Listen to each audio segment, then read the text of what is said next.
السلام علیکم ورحمۃ اللہ وبرکاتہ۔ آج ہم دیکھیں گے کہ قرآن ادب کس طرح سکھاتا ہے۔ جی ہاں، قرآن ادب بھی سکھاتا ہے۔ سب سے پہلے تو یہ کہ قرآن کو پڑھنے کے لیے ہی ہمیں ادب میں رہنا پڑتا ہے۔ باوضو ہو کر پڑھنا بہت افضل ہے قرآن، پھر اونچی جگہ بیٹھ کر پڑھنا، تلاوت اچھی خشوع و خضوع کے ساتھ کرنا، اچھی آواز میں کرنا، اچھی طرح اونچی آواز میں کرنا اور بہت ہی دھیان سے، بہت ہی خوبصورت انداز میں جتنا ہو سکے پڑھنا، تو یہ سب چیزیں بھی ادب کا حصہ ہیں۔ لیکن ایک چھوٹی سی مثال کے ذریعے یہاں میں سمجھانا چاہوں گی کہ قرآن ادب کس طرح سکھاتا ہے۔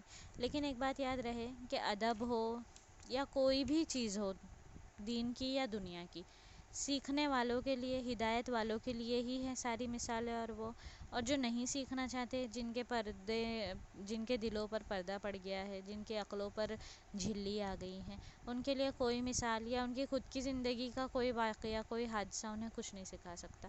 تو ہمیں اپنی زندگی میں یہ معمول بنانا چاہیے، یہ چیزیں اپنی زندگی میں عام کرنی چاہیے اور اپنانا چاہیے کہ کس طرح ہم اپنے دین سے، اپنی بہترین گائیڈنس سے، جس کے لیے ہمیں کسی اس کی ضرورت بھی نہیں ہے، کس طرح ہم چھوٹی چھوٹی چیزیں سیکھ سکتے ہیں اور دوسروں تک بھی پہنچا سکتے ہیں۔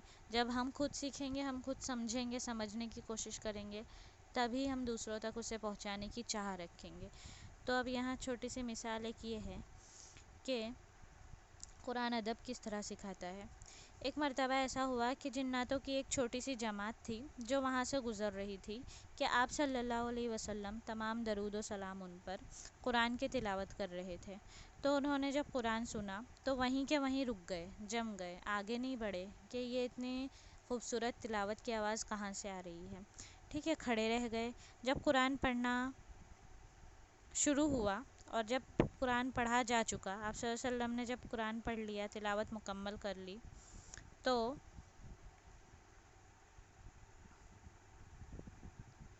وہ وہاں سے چلے گئے۔ اس وقت انہوں نے آپ سے کچھ نہیں کہا، نہ سنا ان سے، لیکن آپ صلی اللہ علیہ وسلم تو دیکھ سکتے تھے، سب کچھ جاننے بوجھنے والے تھے، وہ ہمارے نبی تھے، تمام درود و سلام ان پر، نبی ہیں، نعوذ باللہ۔ تو وہ گئے اپنی قوموں کے پاس پھر وہاں سے، اور انہوں نے یہی بات انہیں بھی بتائی کہ ہم نے اس طرح سے ایک کلام سنا ہے جو وہ بے انتہا خوبصورت ہے۔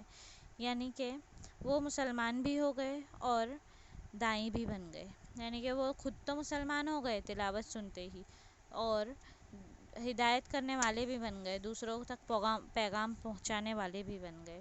اب انہوں نے مسلمان ہونے کے بعد کچھ باتیں ایسی کہیں کہ اللہ تعالیٰ کو ان کی یہ باتیں بے انتہا پسند آئی، اور انہوں نے، اللہ پاک نے ان کی ان باتوں کو لوح محفوظ میں قید کر دیا، لوح محفوظ کا حصہ بنا دیا، سورہ جن کا حصہ بنا دیا۔ سورہ جن ہے نا قرآن شریف میں، اسی کا حصہ بنا دیا۔ اب اس میں سے ایک بات یہ بھی تھی کہ کتنی خوبصورت بات کہی تھی انہوں نے، دیکھیے، میں اس کا ترجمہ کر رہی ہوں، انہوں نے عربی میں کہا تھا، ہمیں کوئی علم نہیں کہ زمین والوں کے لیے کسی برائی کا ارادہ کیا گیا ہے یا ان کا رب ان کے لیے کوئی اچھائی چاہتا ہے۔ کیا کہہ رہے ہیں؟ ہمیں کوئی علم نہیں کہ زمین والوں کے لیے کسی برائی کا ارادہ کیا گیا ہے یا ان کا رب ان کے لیے کوئی اچھائی چاہتا ہے۔ اب دو ارادوں کا ذکر ہے یہاں، اچھائی کا ارادہ اور برائی کا ارادہ۔ جب اچھائی کے ارادے کی بات آئی تو کہتے ہیں کہ ان کا رب ان کے لیے اچھائی کا ارادہ رکھتا ہے۔ رب کا استعمال اس لیے کیا گیا ہے کہ اچھائی کا ارادہ رکھتا ہے، لیکن ترجمے میں آپ نے یہ سنا کہ کیا ان کے رب ان کے لیے برائی کا ارادہ رکھتا ہے؟ نہیں، یہ نہیں سنا ہوگا، یہ وہ سوچ بھی نہیں سکتے، اور یہ انہوں نے کہا بھی نہیں، بلکہ یہ کہا گیا کہ کیا کسی برائی کا ارادہ کیا گیا تھا، کیا کسی برائی کا ارادہ کیا گیا تھا۔ تو یہاں یہ بات جاننے کی اور پوائنٹ آؤٹ کرنے کی ہے کہ تو یہاں جنہوں کو لا الہ الا اللہ کہنے کے فوراً بعد ہی اتنا علم ہو گیا کہ جب اللہ تعالیٰ کا ذکر ہو، جب اس رب العالمین کا ذکر ہو، اس کی بات کہی جا رہی ہو یا اس کی بات کو ریپیٹ کیا جا رہا ہو، تو ہمیں ادب و لحاظ رکھنا چاہیے، اور سمجھ میں آ گیا کہ جب برائی کا ذکر ہو تو اس کا ذکر نہیں کرنا چاہیے، اللہ تعالیٰ کا ذکر نہیں کرنا چاہیے۔ یہ بھی ایک ادب کی ہی بات ہے، یعنی کہ یہاں پہ یہ مثال وہ ہوتی ہے کہ اس طرح سے قرآن شریف ادب کرنا سکھاتا ہے، لیکن کن لوگوں کو جو اس بات کو جاننے کی کوشش کرتے ہیں اور اس کا سمجھنے کی قوت رکھتے ہیں کہ جب اللہ تعالیٰ کی طرف کوئی بات منسوب کی جائے، جب اللہ تعالیٰ کی طرف کوئی بات منسوب کی جائے تو کسی برائی کا، برے لفظوں کا یا برے لہجے کا ذکر اور استعمال نہیں کرنا چاہیے۔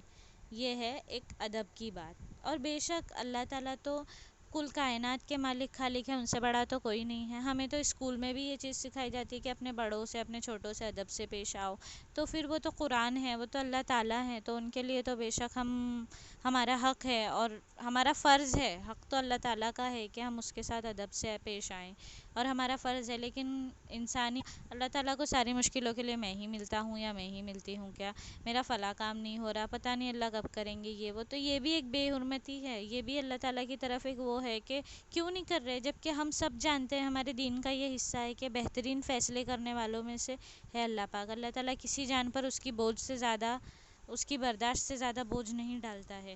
تو یہ ادب اس بات سے ظاہر ہوتا ہے کہ جب برائی کا ذکر ہو تو آپ اپنے رب یعنی اللہ تعالیٰ کا ذکر نہ کریں، اسے چھپا لیں۔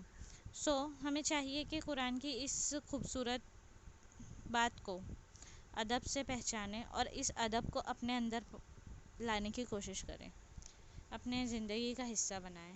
چونکہ ہم تلاوت روزانہ کرتے ہیں اور ہمارا فرض ہے کہ قرآن کے پیغام کو سمجھیں، نہ کہ اپنے رب کو اور رسول کی بے ادبی کریں اور بے حرمتی کریں۔ اپنی اس بنا ہڈی کی زبان سے، ہماری جو یہ زبان ہے یہ بہت پھسلتی رہتی ہے نا، بلا دھڑاک بے وجہ کہیں بھی بنا سوچے سمجھے نکل آتا ہے اس کے منہ سے، ہے نا، کچھ بھی یہاں، اور جو لفظ نکل گئے زبان سے وہ لوٹائے تو نہیں جا سکتے۔